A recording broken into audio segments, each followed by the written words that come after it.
तो बच्चों conformers isomers की तरफ हम लोग डिस्कशन कर रहे थे। ठीक है, तो कन्फॉर्मर्स आइसोमर्स में जो बेसिक कंडीशन थी, ठीक है, उस कंडीशन को हम लोगों ने प्रीवियस लेक्चर में डिस्कस भी किया था। ठीक है, मैंने डिस्कस किया था बच्चों कंटिन्यूअस 3 सिग्मा बॉन्ड। ठीक है, कंटिन्यूअस, ठीक है, 3 सिग्मा बॉन्ड। 3 सिग्मा बॉन्ड अगर किसी भी मॉलिक्यूल्स में प्रेजेंट है, या बच्चों वो ऑर्गेनिक हो सकता है या फिर वो इनऑर्गेनिक हो सकता है। पाई बॉन्ड नहीं आना चाहिए, दिस इज वेरी इंपॉर्टेंट। ठीक है, तो इनऑर्गेनिक हो चाहे बच्चों आपका ऑर्गेनिक मॉलिक्यूल हो, इसमें इंपॉर्टेंट कंडीशन है कि कंटिन्यूअस 3 सिग्मा बॉन्ड का होना बहुत जरूरी है। अगर ऐसा होगा तो सिंगल बॉन्ड के अक्रॉस बच्चों रोटेशन आपका मॉलिक्यूल का होता रहेगा।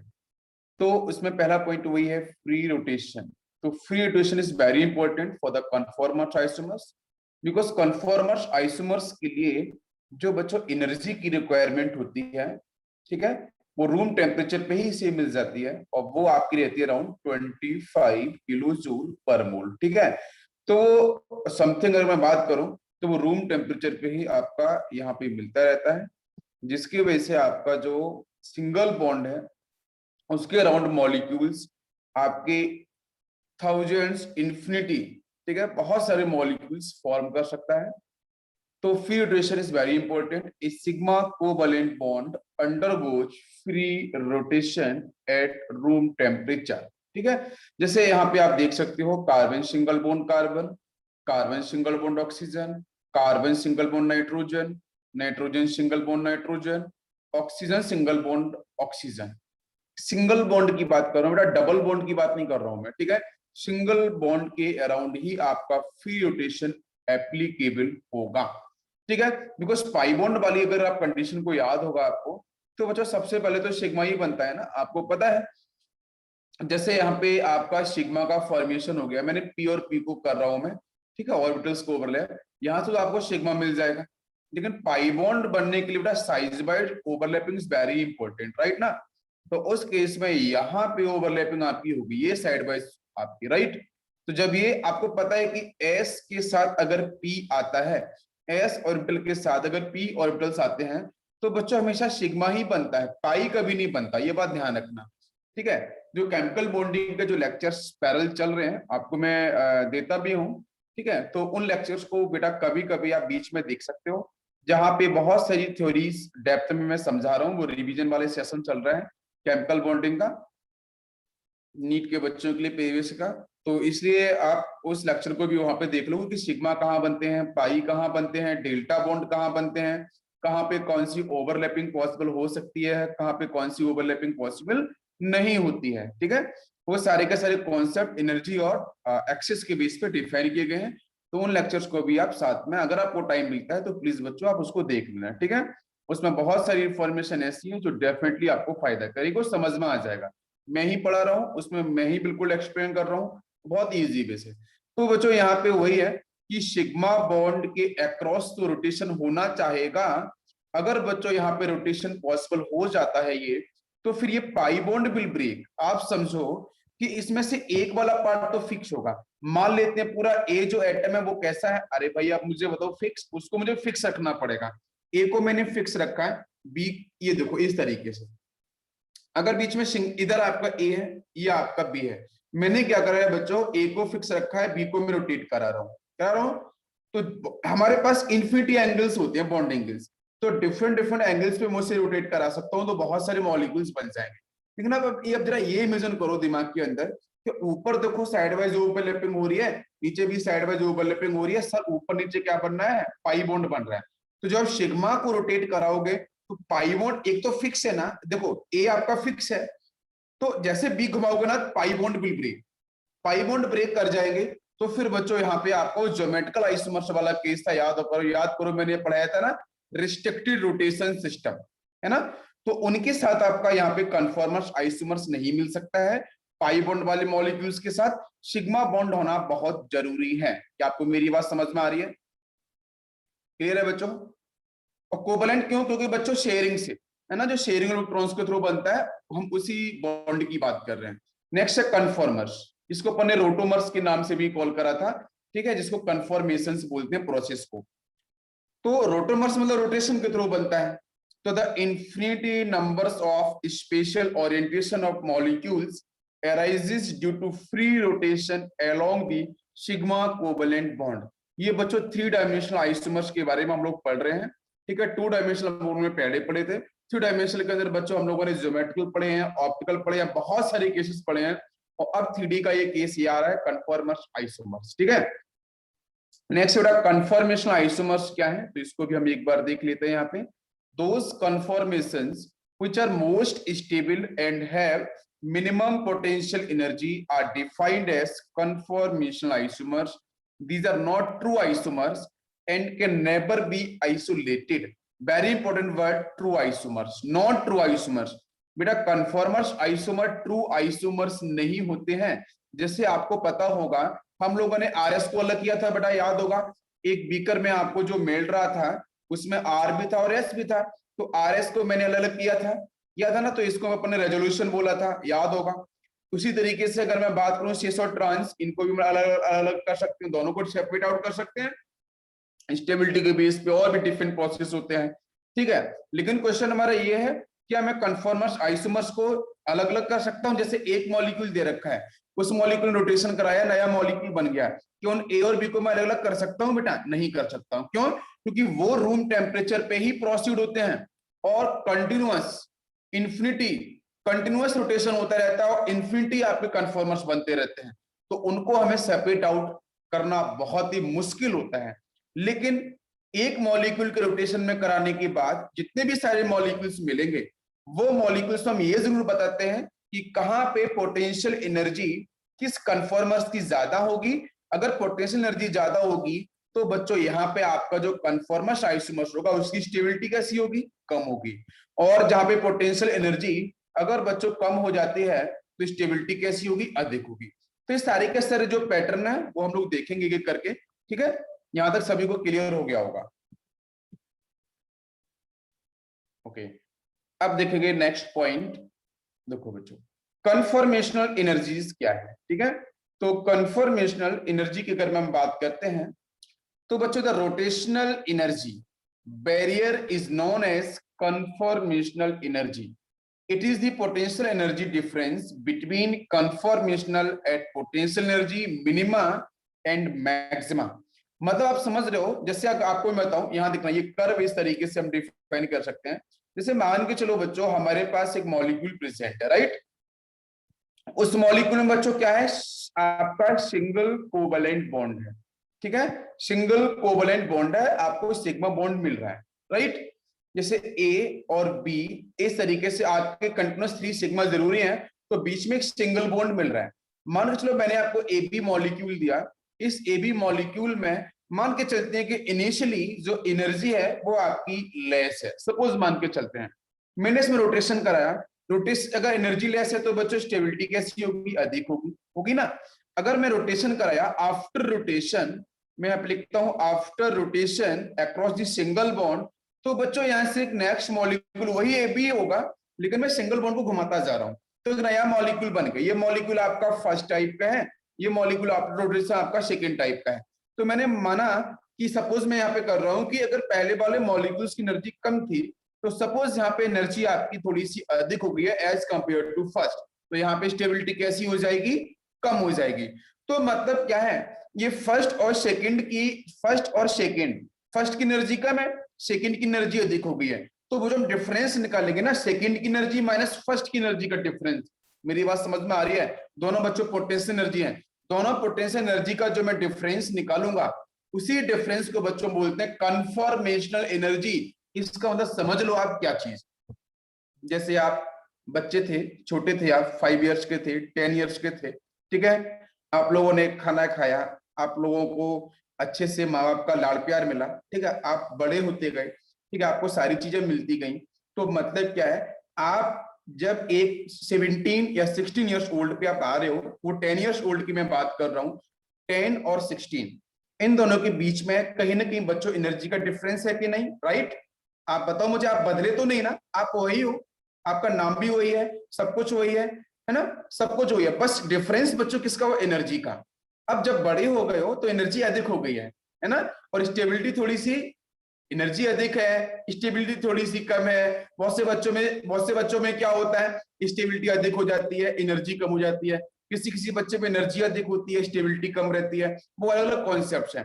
तो बच्चों कहीं ना कहीं वो जो एनर्जी का गैप मिल रहा है ना, एनर्जी का जो गैप मिल रहा है ना, डिफरेंट ईयर्स के बीच में, वो एनर्जी के गैप को ही हम लोग क्या बोल सकते हैं, कन्फॉर्मेशनल एनर्जी। तो दो मॉलिक्यूल्स के बीच में after rotation across the single bond, तो दो मॉलिक्यूल्स कन्फॉर्मर्स बनने वाले हैं, उन दोनों के बीच में जो एनर्जी गैप है, उसी एनर्जी गैप को बच्चों बोलते हैं कन्फॉर्मेशनल एनर्जी।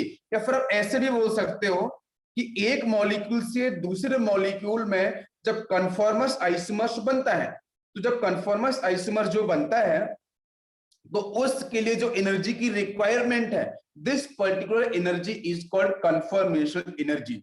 या और एक तरीके से समझ लो आप कि एक मॉलिक्यूल से दूसरे कन्फॉर्मर्स बनने के लिए जो एनर्जी की जरूरत है, उसी एनर्जी को हम लोग बोलते हैं कन्फॉर्मेशनल एनर्जी। क्या बच्चों मेरी बात समझ में आ रही है?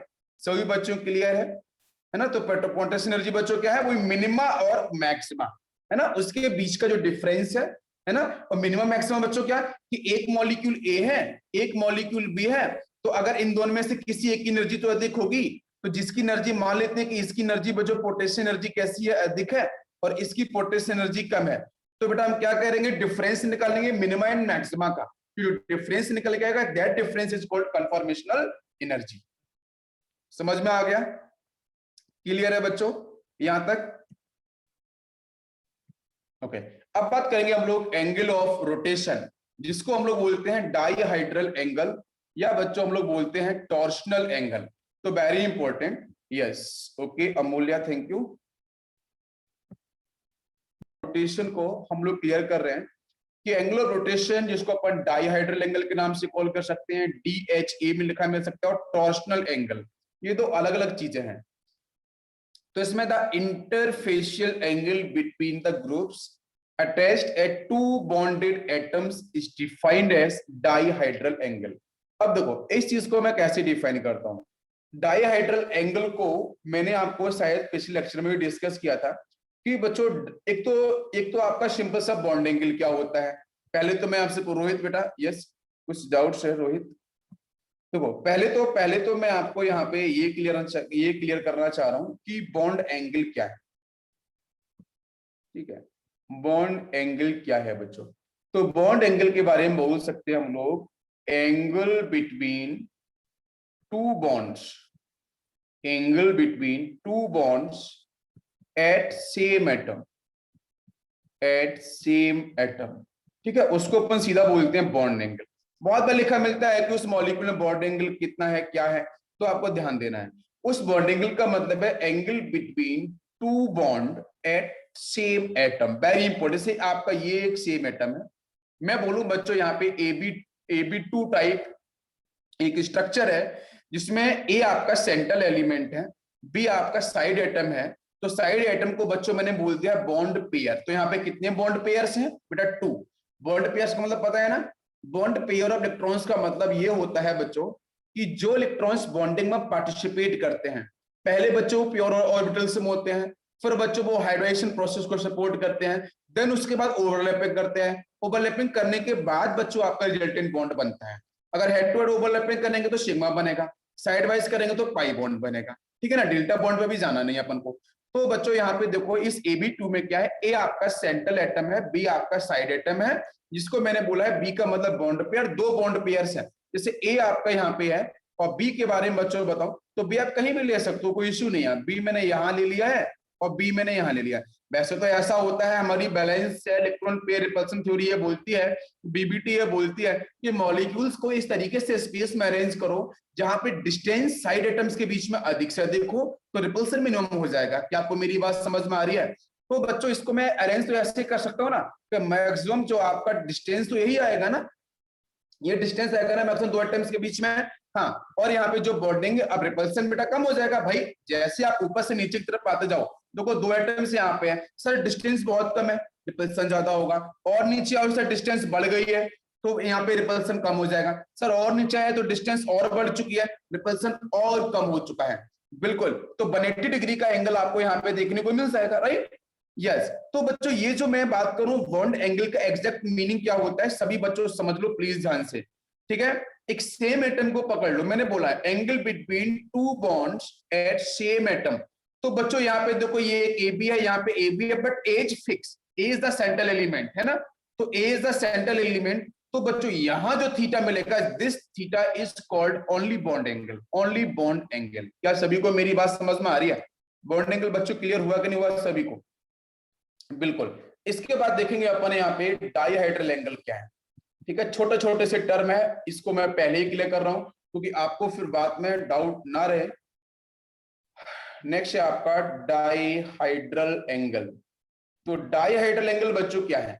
डायहाइड्रल एंगल का मतलब होता है, मैं यहां पे लिखता हूं, angle between two bond, angle between to bonds eight adjacent. वहां बच्चों सेम था ना, पहले वाले केस में सेम था जब मैंने बॉन्ड एंगल बोला था, यहां पे एडजेसेंट, ठीक है।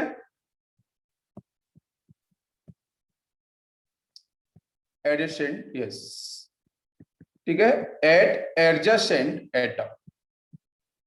वहां पे सेम था, यहाँ पे एडजेसेंट है। इतनी बात सभी को क्लियर हो रही है बच्चों? एडजेसेंट एटम्स, राइट, सभी को क्लियर हो रही है? बताओ बच्चों।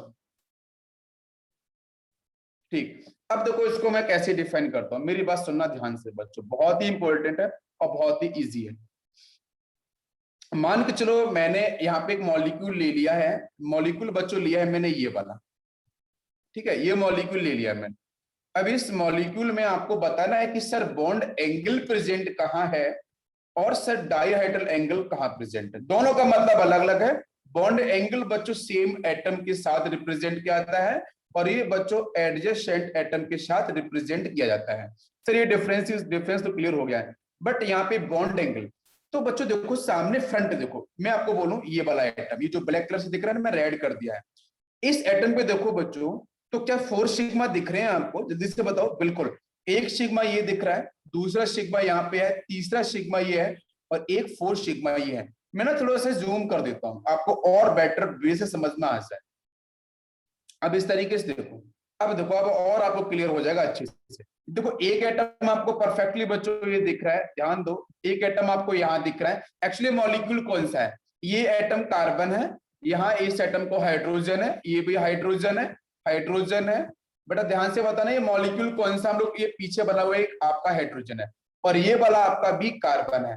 तो बताओ ये कौन सा है? कार्बन, कार्बन 1 2 3, हर एक कार्बन के साथ 3 हाइड्रोजन बच्चों ज्वाइन है कि नहीं? तो this molecule is actually ethane. बिल्कुल समझ में आ रहा है बेटा? सभी को दिमाग में बैठ रहा है? बिल्कुल।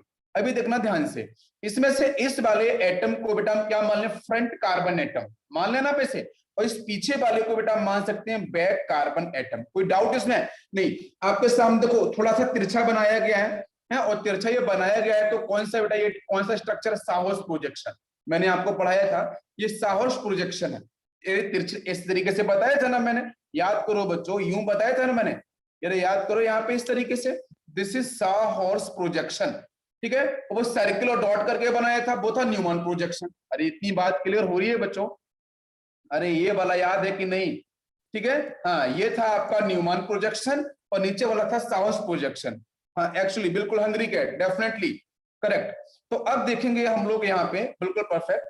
अब यहाँ पे आप ये देखो जरा, ये तो बात पूरी समझ में आ रही है, दिमाग में बैठती है थ्योरी, लेकिन मैं बताने की कोशिश ये आपसे करना चाह रहा हूँ कि यहाँ पे एंगल आपका डायहेड्रल एंगल कौन सा है और आपका बॉन्ड एंगल कौन सा है। तो देखो बच्चों, बॉन्ड एंगल में अपन ने बात करी थी कि ये अगर बीच का सेंट्रल एटम कार्बन ये है, तो इन दोनों एटम्स के बीच में या इन दोनों एटम्स के बीच में बेटा हाइड्रोजन है, बीच में कार्बन और इधर दो हाइड्रोजन, या फिर ये वाला जो एंगल है और थीटा, ये सारे के सारे थीटा बच्चों क्या बोले जाएंगे? Bond angle. क्या आपको मेरी बात समझ में आ रही है? ये सारे के सारे एंगल कौन से होंगे बच्चों? आप यहां देख लो, इन दोनों के बीच में, इन दोनों के बीच में। बात समझ में आ रही है कि नहीं आ रही? जल्दी से बताओ। और यहाँ पे इन हाइड्रोजन के बीच में, तो ये 3 थीटा आपको मिल रहे हैं, तीनों के तीनों थीटा बच्चों क्या है? Bond angle. क्या होंगे ये? यही आपके बॉन्ड एंगल होंगे। पीछे भी ले सकते हो सर, ये वाला थीटा, इधर सेंटर पे कार्बन था, ऊपर 2 हाइड्रोजन थे, बिल्कुल सही। यहाँ पे सर कार्बन था, यहाँ पे 2 हाइड्रोजन थे, बिल्कुल सही सर। पीछे साइड में और भी आपको दिख रहा है ना, ये 2 पीछे एक हाइड्रोजन दिख रहा है, इधर एक हाइड्रोजन है और ये ऊपर आपका कार्बन है। तो सारे के सारे आपके क्या होंगे, बॉन्ड एंगल होंगे। इतनी बात क्लियर हो गई है। अब देखो हम बात करते हैं यहाँ पे डाइहाइड्रल एंगल। तो डाइहाइड्रल एंगल बच्चों मैंने क्या बोला था, एडजेसेंट। तो very important word is adjacent. तो एडजेसेंट को मैं कैसे डिफाइन करूं, एडजेसेंट को हम डिफाइन कैसे कर सकते हैं, तो आपको अच्छे से पता है कि यहाँ पे एक कार्बन एटम ये है, ध्यान देना बच्चों, एक कार्बन एटम ये है, एक कार्बन एटम ये है ना। तो ये इसका एडजेसेंट है, ये फर्स्ट मान लेते हैं, इसको सेकंड मान लेते हैं। तो फर्स्ट कार्बन एटम सेकंड का एडजेसेंट है कि नहीं, मुझे बताओ, बताओ बच्चों, है कि नहीं है? बिल्कुल परफेक्ट, ठीक है। अब इस बात को ऐसे समझो, इस बात को इस तरीके से समझो कि हाँ बिल्कुल, मैंने एक फ्रंट वाले को वन को पकड़ लिया, होल्ड कर लिया, वन को दूसरे को घुमा रहा हूं, दूसरे को घुमाता जा रहा हूं। जब मैंने पहले को पकड़ा और दूसरे को ज्यों मैंने बेटा घुमाया, तो घुमाने से पहले भी समझ लो कि एक हाइड्रोजन यहाँ था ना, और एक हाइड्रोजन ये पीछे भी दिख रहा है, या फिर इस वाले हाइड्रोजन को ले लो, अब पीछे वालों को उसको छोड़ दो, थोड़ी देर के लिए, वो आपको क्लियर नहीं हो पाएगा, इसको आप समझो। तो एक देखो ये आपका हाइड्रोजन, ये आपका हाइड्रोजन कहाँ पे है, फ्रंट पे है, और ये वाला हाइड्रोजन बच्चों कहाँ पे है, बैक पे है। तो प्लीज ध्यान देना, मैं समझाने की कोशिश कर रहा हूं।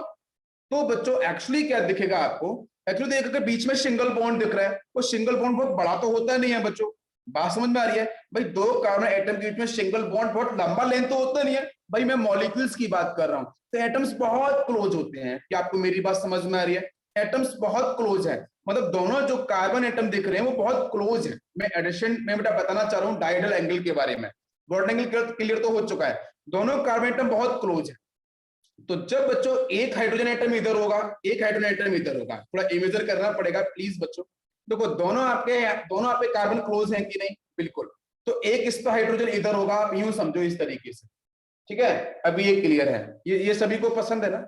हाँ बिल्कुल पसंद होगा, ठीक है। हाँ तो देखो इस तरीके से आप मेरी बात को समझो, इमेजिन करो, दिमाग में बैठाओ, एक कार्बन यहाँ था, एक बीच में सिंगल बॉन्ड भी लगा लेते हैं, थोड़ा और आपको समझाने की कोशिश मैं कर रहा हूँ। चलो यूं, अब समझो, मेरे हाथ दिख रहे हैं ना सभी बच्चों को, बेटा दिख रहा है सभी को, क्लियर हो रहा है?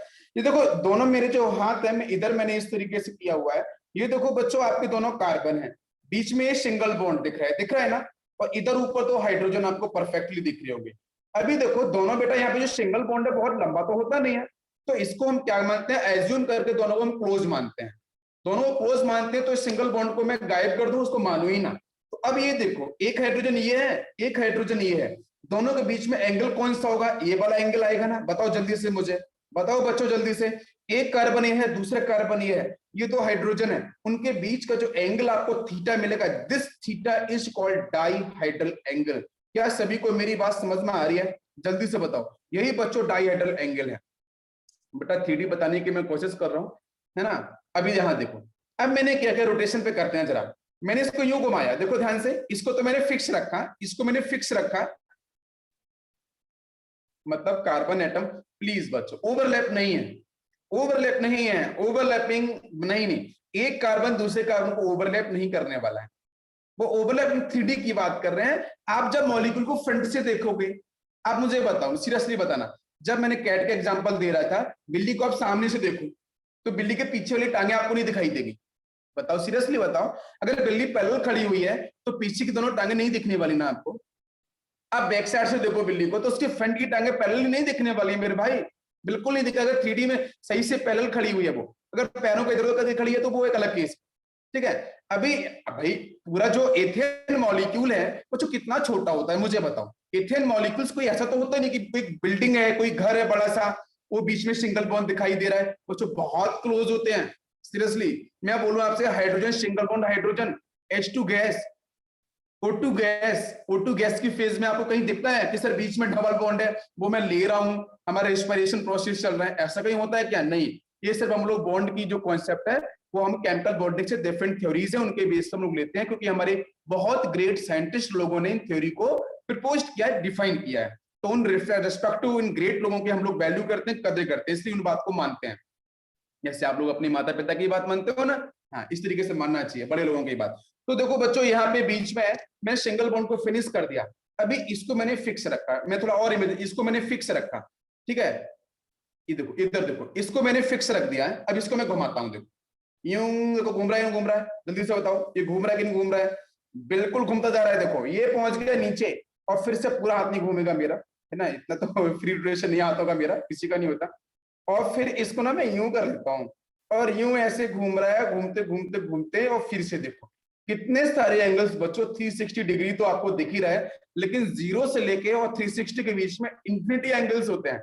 वो सारे के सारे एंगल्स आपको यहाँ पे देखने को मिलेंगे, इसलिए बहुत सारे कन्फॉर्मर्स आपके बनने हैं। क्योंकि सिंगल बॉन्ड के क्रॉस सिंगल बॉन्ड घूम रहा है, लो घुमा लो सिंगल बॉन्ड को, एक को फिक्स रखो सिंगल। लेकिन अगर इन दोनों के बीच में ऊपर पाई बॉन्ड होता ना बच्चों, अगर ऊपर पाई बॉन्ड होता ना तो वो टूट जाता, इसलिए पाई बॉन्ड वालों के साथ कन्फॉर्मर्स आइसोमर्स नहीं देखते हैं। क्या इतनी बात क्लियर है मेरी? डायहेड्रल एंगल बच्चों समझ में आया कि नहीं आया? जल्दी से बताओ, सभी क्लियर है? इसी फॉर्म को मैं इस तरीके से बना सकता हूं आपको और बेटर वे में समझाने के लिए, इस तरीके से भी, ठीक है? ये देखो डायहेड्रल एंगल, आपको अभी बॉन्ड एंगल की बच्चों बात करेंगे तो बॉन्ड एंगल ये हो जाएगा सर थीटा, है ना? ये हो गया सर बॉन्ड एंगल, ठीक है? अगर डायहेड्रल एंगल को मैं समझाने की कोशिश करूं तो डायहेड्रल बच्चों कौन सा? ये वाला, ये भी हाइड्रोजन है ना, कुछ भी एटम हो सकते हैं ऊपर, तो दोनों तो है, दोनों तो कार्बन क्लोज है ना। आपने मैंने देखो ये जो बनाया ना, आप फ्रंट से देखो, अगर फ्रंट से देखोगे तो पीछे वाला कार्बन दिखेगा नहीं, क्योंकि दोनों का साइज बराबर है। तो उसको मैं एक बड़ा बनाता हूं, एक डॉट बनाता हूं। समझ में आ रहा है ना? दोनों कार्बन ही है, ये भी कार्बन है, बड़ा वाला भी कार्बन है। बट समझने के लिए ना, क्योंकि हमें 2D पे समझूं कैसे मैं, हम कॉपी पेन पेपर पे समझें कैसे, ये जरूरी है ना। तो इसको मैं बड़ा और छोटा करके बना सकता हूं। आपको बात समझ में आ गई? कंफर्म है सभी को यहां तक? Okay, dihedral angle clear? You can see the example बच्चों। ये देखो यहाँ पे रोटेशन हुआ है कि नहीं हुआ है? इसको अपन यूं घुमा रहे हैं, इसको यहाँ लेके आएंगे, यहाँ पे लेके जा रहे हैं, यहाँ पे।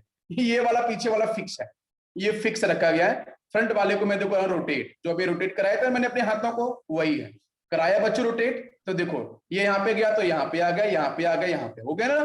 तो ये आपका इस मॉलिक्यूल का एक कन्फॉर्मर्स हो गया है। क्या हो गया? कन्फॉर्मर्स हो गया है। आप यहां समझ सकते हो। बेटा बॉन्ड एंगल कौन सा? बताओ बॉन्ड एंगल कौन सा? अगर मैं इन दोनों की बात करूं, Cl और हाइड्रोजन जो फ्रंट वाले हैं, या फिर Cl and CH3 की बात करूं जो फ्रंट पे हैं, है ना, या बैक वाले की साइड, तो वो सारे बॉन्ड एंगल होंगे। लेकिन अगर आप फ्रंट वाला या हाइड्रोजन, बैक वाला ये क्लोरीन, दोनों कार्बन क्लोज होंगे सर, और उनके बीच का एंगल जो होगा वो होगा डायहेड्रल एंगल, एडजेसेंट। बहुत ही क्लियर हो गया होगा बच्चों? ओके, सभी को समझ में आ गया? सॉस प्रोजेक्शन हम लोगों ने, सॉस प्रोजेक्शन हम लोगों ने पढ़ा था बेटा। प्रोजेक्शन फॉर्मूलेज हैं ये हमारे कन्फॉर्मर्स आइसोमर्स के। सॉस प्रोजेक्शन मैंने आपको डिस्कस पहले ही किया था। इस सॉस प्रोजेक्शन में अपन एक तिरछी लाइन बनाते हैं, और इस तरीके से मॉलिक्यूल्स को हम क्या कर लेते हैं? अरेंज कर लेते हैं, ठीक है? एक फ्रंट एक बैक, वो यहाँ पे कराया गया है। रोटेशन को समझ लो बेटा। यहाँ पे एक एटम ए है, एक आपका हाइड्रोजन एटम आपका ये भी ए है। सपोज मान लेते हैं नीचे वाले आपके बी है, ये सी है, ये बी है, सी है, ये दोनों कार्बन है, ठीक है? मैंने आंख को इधर लगाया, मेरी बेटा ये आईज को मैंने इधर लगाया। लगाने के बाद मैं देख रहा हूँ, तो जब देखने में ना रोटेशन भी मैं कराया, रोटेशन मैंने कराया। और रोटेशन बच्चों कैसा है? क्लॉकवाइज है। मान लेते हैं क्लॉकवाइज या एंटी क्लॉकवाइज, मैंने कोई सा रोटेशन करा लिया, मैंने क्लॉकवाइज कर दिया। तो एक को मैंने फिक्स किसको रखा है? मैंने बोला था ना फिक्स रखना पड़ेगा, तो इसको मुझे फिक्स रखा। देखो ये फिक्स है कि नहीं बच्चों? ये आपको मैंने फिक्स रख दिया। पीछे वाले को घुमाया मैंने सिंगल बॉन्ड के अक्रॉस, घुमा दिया। तो देखो बच्चों बी और सी ऊपर आ गए ना, ए आपका नीचे आ गया है। बात समझ में आ गई कि नहीं आ गई? आप इसको यहां से भी समझ सकते हो इस तरीके से। ऊपर वाला बच्चों प्रोजेक्शन कौन सा है? ऊपर वाला जो प्रोजेक्शन है वो आपका कौन सा है? बताओ जल्दी से। वो आपका है साहॉर्स प्रोजेक्शन, है ना? और नीचे वाला जो बनाया गया वो कौन सा आपका? वो आपका न्यूमैन प्रोजेक्शन है, न्यूमैन प्रोजेक्शन है, ठीक है? न्यूमैन प्रोजेक्शन है। इसमें क्या बताया गया है? हाँ बिल्कुल, इसमें देखो 3D फॉर्म दिख रही है ना, dash of S, dash of S बेटा। ये तो 2D है सर, ये तो 2D ही है, ये 2 डायमेंशनल ही है। बस तिरछी लाइन बना के बता दिया गया है। नीचे समझो, यहाँ पे देखो ये देखो डैश बेस दिख रहा है ना इसमें। डैश बेस का मतलब बच्चों प्लेन के ऊपर, प्लेन से नीचे। और मैंने कराया बच्चों आप इसी मॉलिक्यूल को देखो यहाँ पे कैसे बनाया गया है, वो समझने की कोशिश करो। इसमें मान लेते हैं फ्रंट कार्बन ही है, ये वाला फ्रंट है, इसको फ्रंट मान लो, ये फ्रंट कार्बन है। किसी को फ्रंट बैक मान लो, कोई इश्यू नहीं है बच्चों, फ्रंट बैक किसी को भी मानो। अगर स्पेसिफाई करता है कि ये फ्रंट है ये बैक है, तो उसी तरीके से। कितनी एनर्जी रिक्वायर्ड होती है रोटेशन के लिए जस्ट बताने वाला हूँ। रूम टेम्परेचर पे एनर्जी रिक्वायर्ड होती है, मैं जस्ट बताने वाला हूँ, पहले इनको समझ लेते हैं। एनर्जी के पैरामीटर बाद में चलता, वो आएगा धीरे धीरे, सब कुछ आएगा, ईच एंड एवरीथिंग। है ना, वी विल डिस्कस। ठीक है, तो यहाँ पे आप समझो कि यहाँ पे आप मैं पहले ये फ्रंट है, इसको फ्रंट मान लो, इसको बैक मान लो। मैंने कल आपको पढ़ाया था ना, ये देखो पीछे बैक और फ्रंट के बारे में बताया था आपको, अगर याद होगा तो डॉट से रिप्रेजेंट किया था मैंने फ्रंट कार्बन को, किया था ना, और एक सर्कल से, इस सर्कल से रिप्रेजेंट किया था मैंने बैक कार्बन को, अगर आपको याद होगा।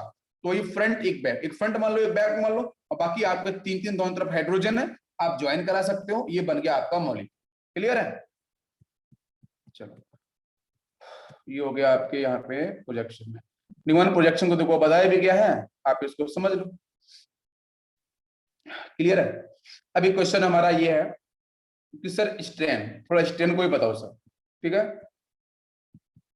तो पहले होता है स्टीरिक स्ट्रेन। स्ट्रेन का मतलब बेटा रिपल्शन होता है। तो मैंने आपको बताया था स्ट्रेन बिटवीन टू एटम्स, दो एटम्स के बीच में अगर रिपल्शन हो रहा है, ठीक है, तो उसको बोलते हैं स्टीरिक स्ट्रेन। और अगर बच्चों यहाँ पे ऐसे बोला गया है टॉर्शनल, टॉर्शनल स्ट्रेन बोला गया है, तो टॉर्शनल स्ट्रेन का मतलब होता है कि स्ट्रेन या फिर रिपल्शन, स्ट्रेन या फिर repulsion between electron of two bonds. ठीक है, टू बॉन्ड्स, टू बॉन्ड्स मतलब बेटा बॉन्ड पेयर्स की बात की जा रही है, बॉन्ड पेयर्स ऑफ इलेक्ट्रॉन्स के बारे में बात करी जा रही है। ठीक है, क्लियर है कि नहीं बताओ पहले। अगर एटम्स के बीच में रिपल्शन होगा तो स्टीरिक स्ट्रेन बोलेंगे अपन लोग। ठीक है, बॉन्ड पेयर ऑफ इलेक्ट्रॉन्स के बीच में रिपल्शन, जैसे मैं एक कार्बन यहां बना लूं और एक कार्बन मैंने यहां बना लिया, और इस कार्बन में प्रेजेंट है आपके दो हाइड्रोजन, एक इधर है एक इधर है, समझो ध्यान से।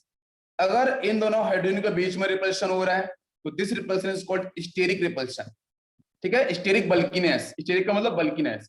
और बच्चों टॉर्शनल स्ट्रेन बोला जा रहा है, तो टॉर्शनल स्ट्रेन का मतलब ये है कि यहाँ पे ये जो बॉन्ड पेयर्स हैं, ये भाई बॉन्ड पेयर के पास में तो इलेक्ट्रॉन्स होंगे ना, तो इनके बीच में अगर रिपल्शन होगा, अगर एटम के बीच में repulsion is called steric strain, अगर बॉन्ड पेयर से इलेक्ट्रॉन्स के बीच में repulsion, this is called torsional strain. बेटा स्ट्रेन समझ में आया कि नहीं आया? यहां तक क्लियर हो गया सभी को? अगर बताओ जल्दी से, यहां तक क्लियर हो गया सभी बच्चों को? ठीक है, अब देखो बात करेंगे बच्चों यहाँ पे नेक्स्ट ये पॉइंट। जैसे देखो यहाँ पे ये एनर्जी, जो अभी एक बच्चे ने क्वेश्चन पूछा था ना एनर्जी का, सर वही एनर्जी के बारे में बता रहा हूँ। ठीक है, देखो बोथ वर्क साइमल्टेनियसली, हाँ बराबर भी वर्क करते हैं, हाँ बिल्कुल सेम, बिल्कुल बराबर वर्क कर सकते हैं। अगर आपके एटम का साइज छोटा होगा तो कौन सा स्ट्रेन कम होगा? स्टेरिक स्ट्रेन कम हो जाएगा, है ना। लेकिन अगर एटम का साइज भी बड़ा हो गया और जो एटम सिंगल बॉन्ड देख रहे हैं उनमें तो कुछ ना कुछ रहता ही है, लेकिन इतना ज्यादा नहीं होता। ठीक है, उनमें इतना ज्यादा रिपल्शन नहीं होता है, बिकॉज वो बॉन्ड पेयर्स होते हैं। बॉन्ड पेयर्स बनने के पीछे रीजन है कि उनकी स्टेबिलिटी अधिक है और उनकी आपकी जो एनर्जी है वो कम है। तो ऊपर वाले जो बल्कि ग्रुप है उनमें रिपल्शन होता है अधिक, जिसकी वजह से हम बोलते हैं कि जनरली मॉलिक्यूल्स के पास स्टीरिक स्ट्रेन बहुत ज्यादा होता है। हम लोगों ने पहले भी पढ़ रखा है, अगर आपको पता होगा तो हम लोगों ने पहले भी पढ़ा है। जो हम लोग जीओसी फर्स्ट पढ़ रहे थे और अभी आइसोमेरिज्म पढ़ा था, तो वहां पे बहुत सारी चीजें आपको बताई है कि ऊपर जो लगे ग्रुप है वहां पे रिपल्शन ज्यादा होता है, बॉन्ड पेयर्स की भी जो रिपल्शन कम होता है। इसलिए बोलते हैं कि स्टेरिक रिपल्शन स्टेरिक स्ट्रेन की वैल्यू ज्यादा होती है किसी मॉलिक्यूल में as compare to torsional strain. बिल्कुल रोहित, यस। अब देखो यहाँ पे ये मैंने क्या बनाया बच्चों, ये देखो मॉलिक्यूल। अब इसकी डिफरेंट फॉर्म एक बार अपन बात कर लेते हैं, डिफरेंट फॉर्म की तरफ एक बार समझते हैं जरा।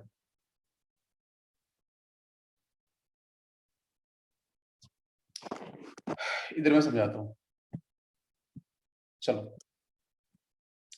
यहाँ बच्चों हम बात करते हैं, हमारे पास मान कर चलो मॉलिक्यूल दे रखा है इस तरीके से, कार्बन सिंगल बॉन्ड कार्बन, यहाँ पे हाइड्रोजन है ऊपर, ठीक है, और यहाँ पे आपका हाइड्रोजन है, एक बाई एटम है, यहाँ पे आपका एक्स है, इधर आपका ये हाइड्रोजन है और यहाँ पे हाइड्रोजन।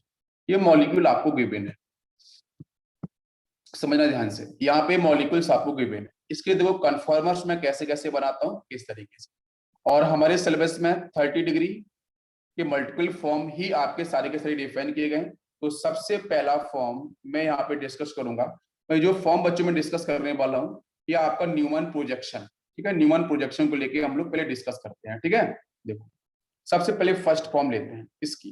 तो एक बैक पे बना ले बैक कार्बन, एक फ्रंट पे आपका ये हो गया, इससे अटैच हमारे ये फ्रंट पे 3 नाइट्रोजन थे ना, एक्स और वाई भी था, एक हाइड्रोजन, दो हाइड्रोजन, इसको अपन एक्स मान लेते हैं, ठीक है। और इसके साथ मैंने यहाँ पे ये देखो, ये आपका वाई हो गया है, और यहाँ पे मैं दो एटम बनाता हूँ, उन्हीं के हाइड्रोजन, और आपके यहाँ पे ये हाइड्रोजन। गलती मत करना, वो सीक्वेंस में समझ लेना। अगर देखो, मैं इसको जरा ऑब्जर्व करो ध्यान से, जो डॉट दिख रहा है ना, डॉट पे क्या लगा है, एक्स, ठीक है। समझ में आ रहा है बेटा सभी को, डॉट पे लगाया मैंने एक्स, और तो डॉट वाला कौन सा है, फ्रंट मान लेते, पीछे वाले को बैक मान लेते।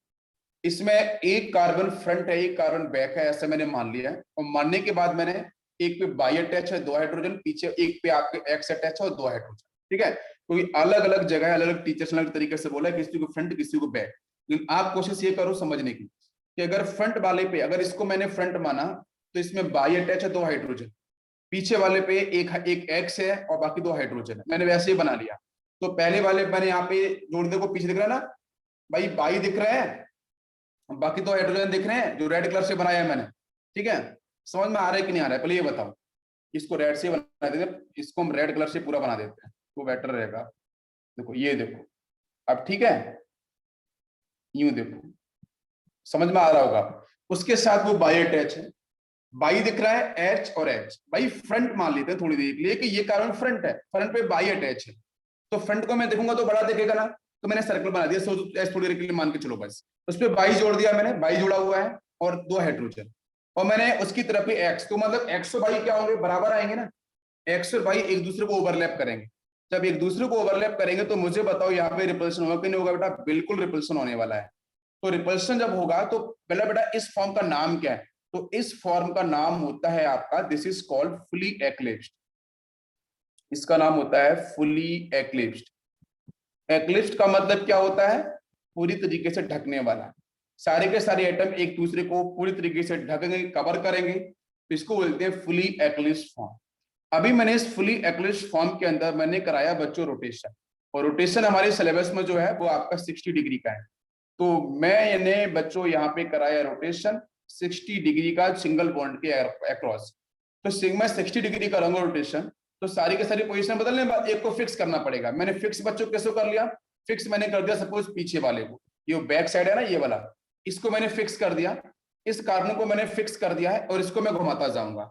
तो 60 डिग्री घुमाओ फ्रंट वाले को, पीछे वाला तो यूं है, इसको 60 डिग्री घुमाना पड़ेगा। तो 60 डिग्री घुमाऊंगा तो बच्चों क्या मिलेगा बताओ जरा। तो एक्स तो आपका फिक्स है ना, उसको फिक्स ही रखो। एक्स, यहाँ पे आपका हाइड्रोजन है और यहाँ पे आपका हाइड्रोजन। पीछे वाले को अपन ने घुमाया तो बच्चों उसमें क्या हो गया, ये बाई जो उधर था वो बाई यहाँ पे आ जाए, आएगा ना, बताओ सभी लोग। और ये हाइड्रोजन यहाँ पे पहुंचेगा और ये वाला हाइड्रोजन यहाँ पहुंचेगा। भाई एक को फिक्स कर दिया ना, उसको घुमाता जा रहा हूं मैं, 60 डिग्री घुमा दिया, तो आपका यहाँ पे ये मॉलिक्यूल बन गया। इस मॉलिक्यूल का नाम क्या होता है, this molecule is called gauche form, GAU। मतलब फुली एक्लिप्स्ड में अगर आप 60 डिग्री रोटेशन कराओगे तो बच्चों मिलते हैं गॉची फॉर्म, वेरी इंपॉर्टेंट। फिर इसके बाद नेक्स्ट नेक्स्ट बच्चों में कराऊंगा 60 डिग्री रोटेशन, फिर से 60 डिग्री। तो फिर यहाँ पे आपको जो मिलेगा एक्स, तो बच्चों ऑलरेडी ये फिक्स है, यहाँ पे ये फ्रंट वाले सारे फिक्स है, यहाँ पे हाइड्रोजन है, ठीक है, मान लेता था। और फिर से मैंने 60 डिग्री घुमाया तो क्या मिलेगा मॉलिक्यूल बताओ। 60 डिग्री घुमाऊंगा तो ये बाई कहाँ पे आ जाएगा, बाई आ जाएगा अपनी इस पोजीशन पे, और ये वाला एच पहुंचेगा अपनी इस पोजीशन पे, और एक एच पहुंचेगा यहाँ पे। बात समझ में आ रही है, ये फॉर्म, इस फॉर्म को हम लोग बोलते हैं पार्शली एक्लिप्स्ड, इसको बोलते हैं partially eclipsed form. This is partially eclipsed form. तो टोटल बेटा रोटेशन कितना हो गया है, 60 + 60 120 डिग्री। तो अगर फुली एक्लिप्स्ड में अगर आप 120 डिग्री का रोटेशन कराओगे तो आपको मिलेगा पार्शली एक्लिप्स्ड फॉर्म। और अगर बच्चों आपने फुली एक्लिप्स्ड में 60 डिग्री रोटेशन कराया तो आपको मिलता है गॉची फॉर्म। वेरी इंपॉर्टेंट, यहां तक समझ में आ गया सभी को। फिर बच्चों हम लोग फिर से करते हैं 60 डिग्री का रोटेशन, कब तक करेंगे, जब तक पहले जैसा मॉलिक्यूल ना मिल जाए। तो इस केस में फिर से बड़ा 60 डिग्री, तो एक्स तो आपका यही रहेगा, और बाकी एज इट इज आपका यहाँ पे हाइड्रोजन, ये आपका हाइड्रोजन। इसके बाद 60 डिग्री फिर से घुमाएंगे तो बेटा ये वाला जो हाइड्रोजन दिख रहा था ना, ये आपका आ जाएगा इस पोजीशन पे, वन हाइड्रोजन, इसको मतलब कलर से बनाता हूँ, ये वाला हाइड्रोजन यहाँ पे आ चुका है, नेक्स्ट हाइड्रोजन यहाँ पे, और ये वाला हाइड्रोजन यहाँ। इतनी बात समझ में आ रही है। ठीक है, सभी को यहां तक क्लियर है, पार्शली एक्लिप्स समझ में आ गया। अब ये जो फॉर्म मिल चुकी है, इस फॉर्म में यहाँ पे एक ध्यान देने वाली बात है कि यहाँ पे आपको मिलेगा ये बाई, क्या मिलेगा बच्चों, ये आपको मिल जाएगा बाई, बाई फॉर्म आपको मिलेगी। तो बाई जो एटम है वो यहाँ जाए, तो एक्स देखो इधर है ऊपर, बाई आपका इधर है, अपोजिट साइड आ चुका है। तो अपोजिट साइड आने में बेटा यहाँ पे रिपल्शन कम से कम होगा, तो इस फॉर्म को हम लोग बोलते हैं, this form is called staggered, ठीक है, STAGGERED, स्टैगर्ड फॉर्म, या फिर इसी को हम लोग बोलते हैं एंटी फॉर्म। एंटी का मतलब कि जो डिफरेंट ग्रुप थे अपोजिट साइड में आ चुके हैं, एक्स ऊपर है, बाई नीचे की तरफ दिख रहा है, तो ये आपकी सबसे स्टेबल फॉर्म होती है, क्योंकि रिपल्शन सबसे कम होता है। ठीक है, समझ में आता आ गया। अब इसके बाद नेक्स्ट हम लोग फिर से 60 डिग्री कराएंगे रोटेशन। फिर से अगर बच्चों मैंने 60 डिग्री रोटेशन कराऊंगा, तो फिर बताओ नेक्स्ट मॉलिक्यूल क्या बनेगा। ये आपका इस तरीके से हो गया है, यहाँ पे एक्स प्रेजेंट है वो फिक्स है, यहाँ पे हाइड्रोजन है, यहाँ पे हाइड्रोजन है, बाकी एटम्स बेटा बाई देखो यहाँ पे दिख रहा था, ये बाई कहाँ पहुंचेगा बताओ, इस तरफ, यहाँ बाई ये पहुंच गया है, ऊपर वाला हाइड्रोजन इधर पहुंचेगा और वो उधर वाला हाइड्रोजन आपका यहाँ पे आ जाएगा। ये वाली फॉर्म कौन सी होगी, this is called partially eclipsed form. ये आपकी पार्शली एक्लिप्स्ड फॉर्म आपको फिर से मिल जाएगी। और फिर इसके बाद इसमें फिर से कराएंगे हम लोग 60 डिग्री का रोटेशन। रोटेशन कराने से नेक्स्ट फॉर्म क्या मिलने वाली है वो समझ लो। नेक्स्ट फॉर्म जो मिलेगी उसमें एक्स वहीं प्रेजेंट है, इसका रोटेशन मैं कहीं नहीं करा रहा हूँ, पीछे वालों को पकड़ कर ही घुमा रहा हूँ। तो बच्चों बाई देखो यहाँ पे आया ना, तो बाई फिर कहाँ पहुंचेगा बताओ मुझे, बाई ये पहुंच जाएगा इधर, यहाँ पहुंचेगा ये हाइड्रोजन, एक हाइड्रोजन आ जाएगा नीचे। समझ में आया कि नहीं आया, सभी को यहाँ तक क्लियर हो गया है। तो ये फॉर्म जो फिर से मिली है, this form is called gauche form, GAUCHE, this is called gauche form. तो गॉची फॉर्म देखो ये ऊपर मिली थी ना, नीचे भी गॉची फॉर्म। अगर गॉची फॉर्म में आप फिर से कराते हो 60 डिग्री का रोटेशन, तो बेटा फिर से वही फॉर्म मिलेगी जो हम लोगों ने क्वेश्चन में ली थी, जो पहला मॉलिक्यूल हम लोगों ने लिया था। मेरी बात समझ में आ रही है, ये वाला बाई फिर से, ये वाला बाई फिर से एक्स के पीछे पहुंचेगा इधर, वो वाला हाइड्रोजन इधर आ जाएगा, ये वाला हाइड्रोजन उधर पहुंचेगा, तो फिर से वही फर्स्ट फॉर्म आपको मिल जाएगी। क्या इतनी बात सभी क्लियर है?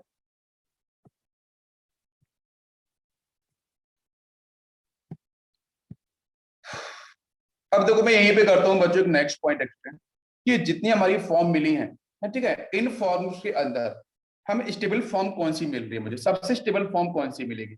तो मैंने बीच में टिक भी कराया था कि सबसे स्टेबल फॉर्म वो होगी बच्चों जहां पे रिपल्शन क्या हो, कम से कम हो। और रिपल्शन बच्चों कौन सा आपको अधिक फोकस करना है, वो आपको फोकस करना है एटम्स वाला।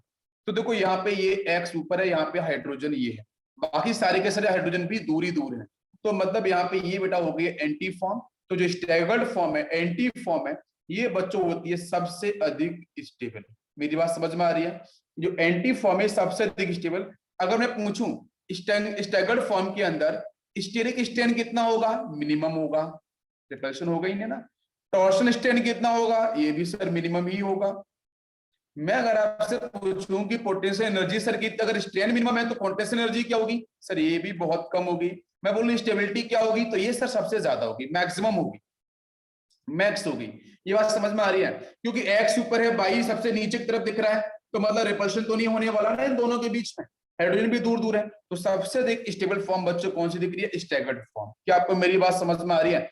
आप यहाँ देखो, यहाँ तो एक्स और बाई लगभग क्लोज आपको दिख रहे हैं, तो यहाँ तो रिपल्शन हो सकता है थोड़ा बहुत, लेकिन जो स्टैगर्ड फॉर्म है, ये ऐसी सारी फॉर्म कंपेयर कर लो, ये फॉर्म एक ऐसी है जहां पे आपको स्टेरिक स्ट्रेन सबसे कम होगा, टॉर्शनल स्ट्रेन वो भी कम हो जाएगा, है ना, क्योंकि बॉन्ड भी दूर दूर है, और आपकी पोटेंशियल एनर्जी आपकी मिनिमम होने वाली है। तो इसलिए बेटा यहाँ स्टेबिलिटी क्या होगी, सबसे अधिक होगी। क्या सभी को मेरी बात समझ में आ रही है, सभी क्लियर है?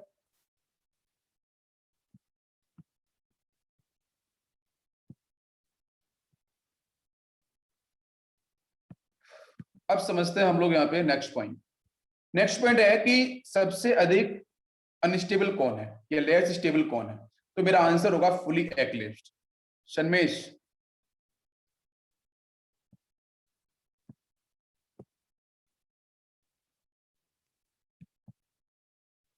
चलो बच्चों, तो यहाँ पे एक तो स्टैगर्ड फॉर्म आपको समझ में आ गई कि आपकी स्टैगर्ड फॉर्म स्टेबल है सबसे, ठीक है, जिसको अपन ने एंटी फॉर्म बोला था। ये आपको थ्योरीज मैंने बच्चे बता दिया रिपल्शन के बेस। अब आते हैं फुली एक्लिप्स्ड। तो फुली एक्लिप्स्ड जो फॉर्म है, हाँ फुली एक्लिप्स्ड फॉर्म है, उसके अंदर बच्चों स्टीरिक स्ट्रेन बताओ कैसा होगा, कैसा होगा सबसे मैक्सिमम, क्यों एक एटम दूसरे एटम को लगभग लगभग आपा क्या कर रहा है, ओवरलैप कर रहा है, एक्स वायु कर रहा है, ये देखो ऊपर एच एचओ कर रहा होगा, ये एच इस एच को बॉन्ड भी काफी क्लोज है, अरे है कि नहीं, तो यहाँ पे टॉर्शनल स्ट्रेन भी क्या होगा, ये भी मैक्सिमम ही होगा भाई, एटम के बीच में रिपल्शन, दूसरा बॉन्ड भी क्लोज क्लोज है तो भी रिपल्शन तो होगा ना, दोनों रिपल्शन मैक्सिमम होंगे। लेकिन स्टैगर्ड फॉर्म में क्या था, हाँ स्टैगर्ड फॉर्म में देखो बॉन्ड भी दूर दूर दिख रहे हैं आपको, एटम भी दूर दूर सफेद दिख रहे हैं, 180 डिग्री पे एक्स और वाई दिख रहा है परफेक्टली, तो यहाँ पे ये भी मैक्सिमम होगा, दोनों स्ट्रेन मैक्सिमम, दोनों रिपल्शन मैक्सिमम, तो पोटेंशियल एनर्जी कैसी होगी बच्चों, डेफिनेटली ये भी मैक्सिमम, किसी बच्चे ने भी बताया था बिल्कुल सही, और स्टेबिलिटी बटा ऑटोमेटिक सबसे मिनिमम हो जाए, हो गया ना आंसर, सभी क्लियर है। अब देखो, अब बच्चों हम लोग बात करने वाले हैं, अब हम बात करेंगे यहाँ पे स्टेबिलिटी का ऑर्डर पे, ठीक है, तो पहले आप मुझे बताओ एनर्जी का ऑर्डर, ठीक है, एनर्जी का ऑर्डर क्या होगा, तो एनर्जी के ऑर्डर की बच्चों बात करें तो सबसे पहले कौन सा आ जाएगा बताओ मुझे, पहला कौन सा आएगा, हाईएस्ट एनर्जी कौन सी, एक्लिप्स्ड फॉर्म की होगी ना, एक्लिप्स्ड फॉर्म की सबसे अधिक एनर्जी होगी, फिर बच्चों कौन सा आएगा, पार्शली, ठीक है, पार्शली एक्लिप्स्ड फॉर्म आ जाएगा, ठीक है ना, उसके बाद कौन सा आएगा, गॉची फॉर्म, वही जो हम लोगों ने पढ़े थे ना उसी के बेस पे गॉची फॉर्म, गॉची फॉर्म के बाद बच्चों कौन सा आएगा, जो आपका स्टैगर्ड फॉर्म था, याद है ना स्टैगर्ड, और स्टैगर्ड के ऊपर ने क्या बोला था, एंटी फॉर्म, हो गया, तो this is the order of energy, कि एनर्जी का ऑर्डर अगर क्वेश्चंस कभी आता है आपको इसी तरीके से फॉलो करना है, सबसे पहले बेटा एनर्जी की बात करें, अधिक एनर्जी किसकी होगी, एक्लिप्स्ड की, फिर पार्शियली एक्लिप्स्ड आ जाएगा, फिर गॉची, और सबसे लास्ट में आ जाएगा एंटी फॉर्म, ये सभी क्लियर हो रहा है एनर्जी वाला। अब इसका उल्टा कर दो बच्चों, अगर इसका हम उल्टा कर देंगे तो स्टेबिलिटी आ जाएगी, तो आपको पता है एनर्जी, एनर्जी जो है it is inversely proportional to stability, बस इसको उल्टा कर दो, तो उल्टा करेंगे तो स्टेबिलिटी का ऑर्डर क्या बनेगा, तो सबसे पहले बच्चों कौन सा आएगा, वही एंटी या स्टैगर्ड फॉर्म, उससे कम कौन सा आ जाएगा स्टेबिलिटी की बात करें तो वही आपका गॉची फॉर्म आ जाएगा, उससे कम स्टेबिलिटी आपकी पार्शियली एक्लिप्स्ड फॉर्म आ जाएगी, और सबसे आपका हो जाएगा एक्लिप्स्ड फॉर्म, तो this is the order of stability, सभी को समझ में आ गया बच्चों, स्टेबिलिटी क्लियर हो गया। अब हम बात करेंगे स्क्यू फॉर्म, स्क्यू फॉर्म, ठीक है, स्क्यू फॉर्म क्या होती है ये भी इंपॉर्टेंट है, कि स्क्यू फॉर्म हम लोग क्या बोलते हैं, तो स्क्यू फॉर्म बच्चों मैं यहाँ पे लिख रहा हूं आपको, there are infinity configuration, infinity configuration या कन्फॉर्मेशन हम बोल सकते हैं, conformation, better word is conformation between eclipsed, between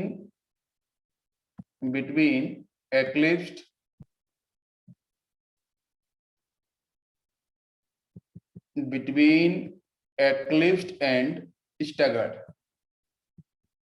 staggered मतलब जो एंटी फॉर्म था, between eclipsed and staggered form known as skew form, known as skew form। तो बच्चों स्क्यू फॉर्म क्या होती है, स्क्यू फॉर्म का बेसिक मतलब है कि there are infinity conformational between eclipsed and staggered form, eclipsed form जो बनी थी और जो स्टैगर्ड फॉर्म थी, उन दोनों के बीच में जितने भी आपके मॉलिक्यूल्स बन रहे होते हैं, एक्लिप्स्ड फॉर्म बेटा कौन सी, fully eclipsed, important point is fully eclipsed, fully eclipsed initially जो मॉलिक्यूल था, स्टैगर्ड आपका सबसे अधिक स्टेबल था, और बाकी सारी फॉर्म आपकी अनस्टेबल आ रही थी स्टैगर्ड के कंपैरिजन में, तो स्टैगर्ड मतलब मोस्ट स्टेबल और सबसे अनस्टेबल, अनस्टेबल और मोर स्टेबल फॉर्म के बीच में जितने भी मॉलिक्यूल्स बनते हैं, जितने भी कन्फॉर्मर्स बनते हैं रोटेशन करने के बाद, उन सारी के सारी फॉर्म को हम बोलते हैं स्क्यू फॉर्म, क्या बोलते हैं बच्चों, स्क्यू फॉर्म। ये बात समझ में आ रही है, सभी बच्चों क्लियर है, ये पॉइंट सभी को समझ में आ गया, बताओ जरा एक बार। तो यहाँ पे आपका देखो हम इथेन के बारे में बात कर रहे हैं, तो इथेन के बच्चों कन्फॉर्मर्स कैसे बनेंगे, पहले फॉर्म की बात कर रहे हैं, बाकी हाइड्रोजन आप ज्वाइन कर लो, ठीक है, यहाँ पे एक हाइड्रोजन हो गया, एक हाइड्रोजन यहाँ हो गया, एक हाइड्रोजन इधर हो गया, क्लियर है ना, तो ये फॉर्म कौन सी होगी, this is eclipsed form, this is eclipsed form, first हो गया ना, एक्लिप्स्ड फॉर्म आपको दिख रही है।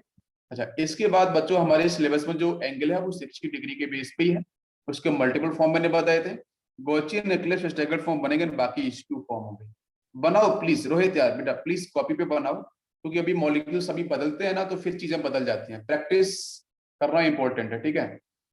वो तो सभी को पता है यार, अभी मैंने आपको पढ़ाया था, वो तो क्लियर है, वो सभी को पता है। इसको फिक्स कर दिया, 60 को घुमाया पीछे वाले को, तो ये वाला हाइड्रोजन यहाँ पे, ये वाला हाइड्रोजन यहाँ पे, ये वाला हाइड्रोजन यहाँ पे, ठीक है। या मैं बताना बंद कर दूं, बताओ। अगर आपने बना लिया है तो फिर मैं क्यों कोशिश करूं, ठीक है।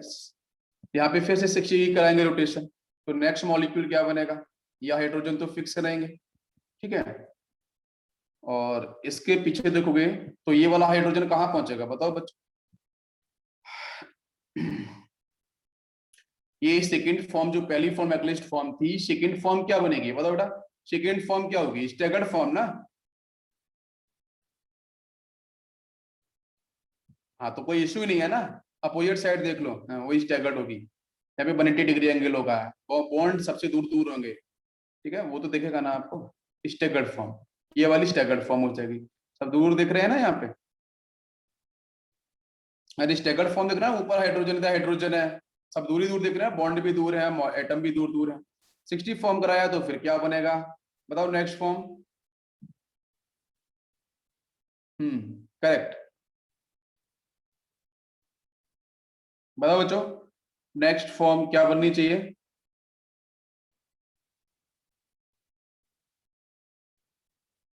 ये वाला हाइड्रोजन कहाँ पहुंचेगा, इसके पास पहुंचेगा ना, यहाँ पे। ये वाला हाइड्रोजन इधर से यहाँ पे, ये वाला हाइड्रोजन इससे यहाँ, तो ये वाली फॉर्म क्या होगी, ये फिर से आपकी होगी क्या, फिर से एक्लिस्ट फॉर्म होगी। फिर से कराओ सर 60 डिग्री का रोटेशन, तो फिर से स्टैगर्ड मिल जाएगा, बताओ, मिलेगा ना फिर से स्टैगर्ड, हाइड्रोजन हाइड्रोजन हाइड्रोजन, ठीक है। ये यहाँ पहुंच जाएगा, ये यहाँ पे आ जाएगा, ये यहाँ पे, तो फिर से मिल गया आपको स्टैगर्ड फॉर्म। तो इसमें क्या मिल रहा है, इसमें तो दो ही तीन टाइप की फॉर्म मिली, एक्लिप्स फॉर्म मिली है, स्टैगर्ड फॉर्म मिली है। एक्लिप्स स्टैगर्ड आप करते जाओ, वही तो मैं करके बता रहा हूँ, आप करके देखो।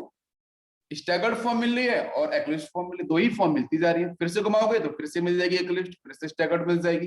अरे मिलेगी मिलेगी, बताओ। तो इस तरीके से जो एथेन मॉलिक्यूल है, इसमें दो ही टाइप के फॉर्म मिलेगी। एक तो आपको मिल रही है सर एक्लिप्स फॉर्म मिलती जा रही है कंटिन्यूअस, कुछ सारे के सारे हाइड्रोजन एटम सेम है, और दूसरी फॉर्म एथेन में आपको मिलती जा रही है स्टैगर्ड फॉर्म, मिल रही है ना। स्टैगर्ड फॉर्म, स्टैगर्ड और एक्लिप्स दो ही टाइप की फॉर्म आपको मिलती जा रही है। अगर मैं दोनों में कंपेरिजन करना स्टार्ट करूं, दोनों में से अधिक स्टेबल कौन होगा, स्टेबिलिटी की बात करें तो बच्चों बताओ कौन स्टेबल कौन होगा, देख स्टैगर्ड, जितनी स्टैगर्ड बनेगी बना लो आप इन्फिनिटी, कोई दिक्कत नहीं। स्टैगर्ड फॉर्म हमेशा स्टेबल, किससे, एक्लिप्स फॉर्म से। तो अगर यहाँ पे एनर्जी की बात करेंगे, ये तो स्टेबिलिटी का ऑर्डर हो गया। तो अगर मैं एनर्जी के बारे में बात करूं तो एनर्जी इसका उल्टा हो जाएगा, तो एक्लिप्स फॉर्म की एनर्जी हमेशा दे स्टैगर्ड फॉर्म से। तो दो ही टाइप की फॉर्म मिलनी है इसमें, स्टैगर्ड और एक्लिप्स फॉर्म। सभी क्लियर हो रहा है, तो इसलिए यहाँ पे ग्राफ भी बनता है इसके ऊपर, तो ग्राफ भी मैं बताता हूँ आपको। इधर बच्चों ले लिया मैंने पोटेंशियल एनर्जी, और इधर आप ले लो यहाँ पे बॉन्ड एंगल थीटा, यहाँ पे आपका ओरिजिन। एनर्जी की बच्चों मैंने बात करी थी, तो 12 किलो जूल पर मोल, ठीक है। ये रेफरेंस एनर्जी है, यहां से आपका मॉलिक्यूल स्टार्ट होगा, यूं इस तरीके से आएगा, डिफरेंट फॉर्म आपकी बनती जाएंगी, इस तरीके से आप बना लो यूं। इसमें आपका थीटा देख लो, थीटा के बेस पर आप डिफाइन कर दो कौन सी स्टैगर्ड फॉर्म, कौन सी आपकी एक्लिप्स फॉर्म। पहले देखो 0 डिग्री है, तो पता है ये वाली फॉर्म एनर्जी सबसे अधिक यहाँ पे दिख रही है, तो ऑब्वियसली कि कौन सी होगी, एक्लिप्स फॉर्म होगी ना, फुली एक्लिप्स। और यहाँ पे आपकी एथेन के अंदर सारे के सारे जो एक्लिप्स वाले फॉर्म है, सबकी आपकी एनर्जी बराबर ही आ रही है ना, तो इन सबकी एनर्जी बराबर। तो पहले देखो थीटा 0 डिग्री था, फिर यहाँ पे हम लोग पहुंचे तो 60 डिग्री, 60 डिग्री पे क्या मिला बताओ जरा, स्टैगर्ड फॉर्म, तो इसकी देखो एनर्जी कम हो गई, स्टेबिलिटी बढ़ गई। फिर मैंने 60 डिग्री और कराया, तो आपको ये 120 डिग्री, 120 में फिर से कौन से मिला, स्टैगर्ड फॉर्म, सॉरी आपको एक्लिप्स फॉर्म मिला, ये स्टैगर्ड फॉर्म है। फिर से मैंने 120 के बाद फिर से कराया 60 डिग्री, तो कितना मिला आपको 180 डिग्री, तो 180 डिग्री फिर से आपको स्टेबिलिटी पे रिप्रेजेंट कर रहा है, तो दिस इज स्टैगर्ड फॉर्म। फिर से कराया मैंने 60 डिग्री, तो आप कितना हो गया 240 डिग्री हो गया, तो 240 में फिर से मिल गया आपको एक्लिप्स फॉर्म। क्या आपको मेरी बात समझ में आ रही है। तो ये बेटा जो कर्व बना ये एथेन मॉलिक्यूल का है, अरे किसका है, एथेन मॉलिक्यूल का कर्व। बहुत बार कर्व के ऊपर भी क्वेश्चंस आते हैं, तो थीटा और एनर्जी के बेस पे यहाँ पे कर्व भी मैंने आपको डिफाइन कर दिया है कि किस तरीके से स्टैगर्ड और एक्लिप्स्ड फॉर्म की आपकी जो एनर्जी है विद रिस्पेक्ट टू थीटा आपकी डिफाइन होगी। यहां तक क्लियर हो गया है सभी को? तो यहाँ पे आपको जो प्रोपेन दे रखा है उसका कैसे कन्फॉर्मर्स बनेंगे?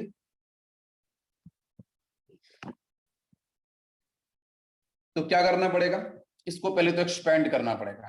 अगर मैं इसको एक्सपेंड करूं तो क्या मिलेगा, ये carbon hydrogen hydrogen hydrogen, carbon hydrogen hydrogen, इधर बच्चों ये कार्बन हाइड्रोजन हाइड्रोजन हाइड्रोजन। बात समझ में आ रही है? यहां तक सभी क्लियर है? अब इसमें से क्या करेंगे, 3 कंटिन्यूअस सिग्मा बॉन्ड लेने हैं मुझे, वो तो मिल ही रहे हैं, हर जगह से मिल रहे हैं ना। तो इसमें जो सेंट्रल कार्बन एटम है उसको पकड़ लो। तो सेंट्रल कार्बन एटम आपका ये है, इसको पकड़ लो। इसके इधर देखो तो क्या है, एक तरफ CH3 ग्रुप दिख रहा है, ठीक है। यहाँ पे दिख रहा है आपको हाइड्रोजन, और एक दिख रहा है हाइड्रोजन ऊपर। 3 ग्रुप मिल चुके हैं आपको। अच्छा, इस तरफ आ जाओ जरा, यहाँ पे 1 हाइड्रोजन 2 हाइड्रोजन 3 हाइड्रोजन। तो मतलब बीच वाले कार्बन को पकड़ो और बाकी ग्रुप को आप स्टार्ट कर दो, आंसर आपको मिलते जाएंगे। तो इसमें से मान लो इसको फ्रंट, इसको मान लो बैक, फ्रंट और बैक हो गया ना, फ्रंट और बैक। अब यहां से कहानी स्टार्ट हो जाएगी। और भी आपको आसान तरीका बताऊं, मैंने जनरल फॉर्म बताई थी। तो एक्स मान लो आप हाइड्रोजन को, जो मैंने एक्स और बाई करके बताया था ना, एक्स और बाई जनरल फॉर्म, बाई मान लो आप CH3 को, बस। और फिर कहानी शुरू करो। एक्स मैंने फिक्स कर दिया, बाई आपका CH3 हो गया। अब बताओ, अब ट्राई करो। तो पहली फॉर्म कौन सी बनेगी, फर्स्ट फॉर्म बताओ। फर्स्ट फॉर्म कुछ इस तरीके से होगा, यहाँ पे देखो ये आपको दिख जाएगा हाइड्रोजन, ठीक है, और इधर आपका यह हाइड्रोजन, और यहाँ पे आपका यह हाइड्रोजन हो गया ना। और फिर इसके बाद बाकी जो दूसरा कार्बन एटम है उसके साथ क्या क्या जुड़ा हुआ है, मान लेते हैं यहाँ पे CH3। इधर पहली फॉर्म यही बना हुआ है ना, फर्स्ट फॉर्म आपको यही बनानी है, फुली एक्लिप्स्ड। ये होगी आपकी फुली एक्लिप्स्ड फॉर्म, पहली फॉर्म। इतना समझ में आ गया सभी को? क्लियर है बेटा? अब कितनी एनर्जी चाहिए, एनर्जी मैंने आपको बताई थी 14 किलोजूल पर मोल, ठीक है। बस रोटेशन इसका हो जाएगा बेटा 60 डिग्री का रोटेशन, हमारे सिलेबस में ये 60 डिग्री वाला। तो 60 कराएंगे तो बेटा नेक्स्ट मॉलिक्यूल क्या बनने वाला है, बताओ जल्दी से आंसर। यहाँ पे ये होगा हाइड्रोजन आपका, यहाँ पे फिक्स है, इधर हाइड्रोजन फिक्स है, ये हाइड्रोजन फिक्स है। बाकी CH3 घूम के कहाँ पे आ जाएगा बताओ जल्दी से, यहाँ पे आ जाएगा CH3 है, इधर वाला हाइड्रोजन यहाँ पहुंच जाएगा, और ये वाला हाइड्रोजन यहाँ पहुंच जाएगा। हो गया 60 डिग्री रोटेशन। अरे क्लियर है कि नहीं बताओ? फिर से करा लो 60 डिग्री रोटेशन, कराते जाओ। कब तक, जब तक फर्स्ट मॉलिक्यूल फिर से न मिल जाए। कराएंगे तो फिर से क्या मिलेगा नेक्स्ट, फिर से बना लो वहीं पे, ये हाइड्रोजन फिक्स है, इधर ये हाइड्रोजन है, यहाँ पे हाइड्रोजन है। फिर बेटा ये वाला CH3 कहाँ पहुंचेगा, ये CH3 आ जाएगा आपका इस पोजीशन, है ना। ये वाला हाइड्रोजन पहुंचेगा इस तरफ, यहाँ पे हाइड्रोजन यहाँ पे आ गया। फिर ये वाला हाइड्रोजन पहुंचेगा इस तरफ यहाँ पे, तो ये वाला हाइड्रोजन यहाँ पहुंचेगा। समझ में आ रहा है सभी को? हाँ, पार्शियल इक्लिप्स्ड, बिल्कुल बिल्कुल, रोटेशन कराते चले हैं। फिर इसके बाद फिर से कराएंगे हम लोग वही 60 डिग्री रोटेशन। फिर से कराएंगे तो फिर से दूर दूर हो जाएंगे, और दूर होने के बाद फिर से नेक्स्ट मॉलिक्यूल क्या बन जाएगा वो समझ लो। यहाँ पे इस तरीके से ये हाइड्रोजन ऊपर फिक्स, इधर हाइड्रोजन फिक्स, यहाँ पे हाइड्रोजन फिक्स। CH3 कहाँ पहुंचेगा, ये वाला CH3 देखो यहाँ पे आ जाएगा इस जगह। तो ये CH3 आप यहाँ बना लो, एक हाइड्रोजन यहाँ पे और ये वाला हाइड्रोजन यहाँ पे, ये वाला यहाँ आ जाएगा, ये वाला यहाँ, करेक्ट ना। ये फॉर्म आपको कौन सी दिख रही है, स्टैगर्ड। हाँ बिल्कुल, रोहित ने सही सही समझ लिया, बिल्कुल। इसको अपन ने क्या माना था, एक्स, इसको माना था हम लोगों ने बाई। अपोजिट साइड में दिख रहे हैं सारे बॉन्ड भी दूर दूर है, मॉलिक्यूल्स जो है एटम्स है वो भी दूर दूर है, staggered form, definitely staggered form ही है, स्टैगर्ड फॉर्म। फिर से करा लेंगे हम 60 डिग्री रोटेशन, फिर से कराएंगे 60 डिग्री रोटेशन, तो क्या मिलेगा बताओ जल्दी से। फिर से मिल जाएगी पार्शली एक्लिप्स्ड फॉर्म। आप बना के देख लो एक बार, पार्शली क्यों, क्योंकि ये वाला CH3 यहाँ पहुंच जाएगा, पहुंचेगा ना, ये वाला हाइड्रोजन इधर जाएगा, ये वाला हाइड्रोजन यहाँ आ जाएगा, पार्शली एक्लिप्स्ड फॉर्म फिर से मिल जाएगी। अब बाकी आपका पार्शली एक्लिप्स्ड फॉर्म में से फिर से आप कराना 60 डिग्री रोटेशन, तो फिर क्या मिलेगा बताओ आंसर। तो ये फिर से इधर पहुंचेगा ना, लेकिन एक्स वाई पास पास में दिख जाएंगे, ये बात इंपॉर्टेंट है, समझ में आ रही है बात। ये CH3 यहाँ से यहाँ पहुंच जाएगा ना इस जगह, है ना। तो मान लेते हैं इसमें टोटल जो स्ट्रक्चर बनेंगे वो 6 बनेंगे, 6 हम मान लेते हैं, नंबरिंग कर देते हैं, फिर स्टेबिलिटी की बात करेंगे, ठीक है। तो पहला देखो ये, है ना, सेकेंड आपका ये बना है, थर्ड आपका ये मॉलिक्यूल बना है, फोर्थ आपका यहाँ पे बना था, फिफ्थ आपका ये हो गया था, और एक बनेगा आपका बाद में 6।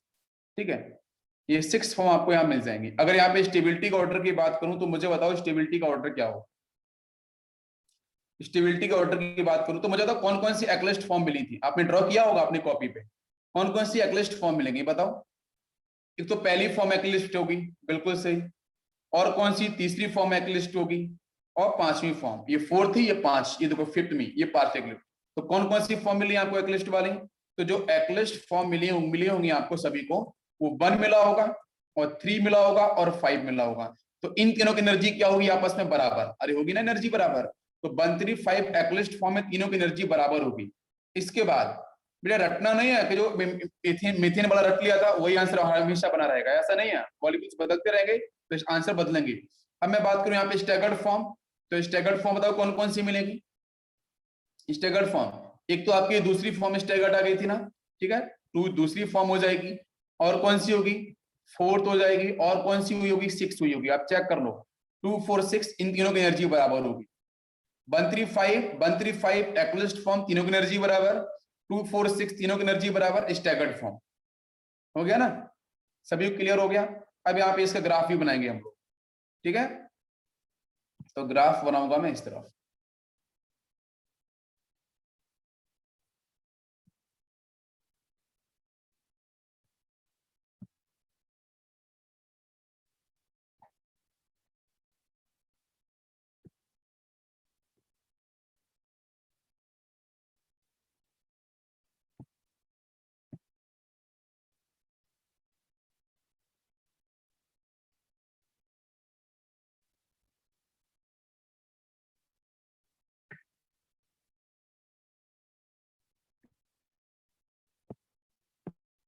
चलो। तो देखेंगे हम लोग यहाँ पे ग्राफ। तो ग्राफ के लिए देखो बच्चों बात करते हैं, ठीक है। यहाँ पे इस तरीके से मैंने यहाँ पे कर लिया, ऊपर की तरफ आपकी वही पोटेंशियल एनर्जी है मॉलिक्यूल्स की, वही 12 क्लोज रूल से हम बात करेंगे। यहाँ पे आपको 0 मिलेगा, इधर आपको थीटा है बॉन्ड एंगल्स। तो ग्राफ बच्चों कैसे बनेगा, स्टैगर्ड आपकी स्टैगर्ड एक्लिप्स है, दो ही टाइप की फॉर्म मिल रही है, नंबरिंग मैंने कर ही दी है। तो ग्राफ कैसा होगा, रेगुलर ग्राफ होगा, यूं बराबर जाएगा ग्राफ, इस तरीके से जाएगा ना बराबर ग्राफ, है ना। अब आप नंबरिंग करता चलो, यहाँ बच्चों 0 था, तो यहाँ पे एनर्जी आपकी मैक्सिमम हो गई है, हो गई ना। फिर देखो मैंने यहाँ पे इसकी बात करेंगे तो ये आपका 30 डिग्री, सॉरी 60, 1 सेकंड मैं थोड़ा चेंज करता हूँ। हमने रोटेशन यहाँ पे 60 के बेस पे कराया, 60 आपको ध्यान रखना है, यस। ये आपको 60 डिग्री, फिर से देखो रोटेशन कराएंगे तो ये आपका फिर से 120 वाला ऊपर, ये वाला आपका हो जाएगा कितना, 180 हो जाएगा, होगा ना इस तरीके से। और एक कंटिन्यूअस आपका यहाँ पे एंगल 60 के बेस पे आपका मल्टीपल में बढ़ता रहेगा। तो देखो इन सब की एनर्जी आपको बराबर है, यहाँ पे इन सब की एनर्जी बराबर है। तो बोल सकते हैं कि नंबरिंग, अगर आप नंबरिंग कर रहे हो तो नंबरिंग में कौन कौन सा फॉर्म होगा, ये आपका हो जाएगा फर्स्ट, ये आपका 2, ये 3, है ना, ये 4, ये 5, ये 6, ये 7, इस तरीके से आप बनाते जाओ। क्या मेरी बात समझ में आ रही है। ग्राफ का आइडेंटिफिकेशन बहुत जरूरी है, ग्राफ का आइडेंटिफिकेशन बहुत जरूरी है। यहां तक कंफर्म हो गया सभी को।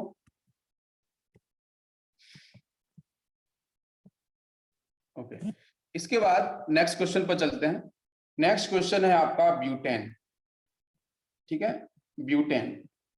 तो ब्यूटेन मैं आपको देता हूं होमवर्क के लिए, आप प्लीज इसको ट्राई करना और मुझे टेक्स्ट करना ड्रॉ करने के बाद।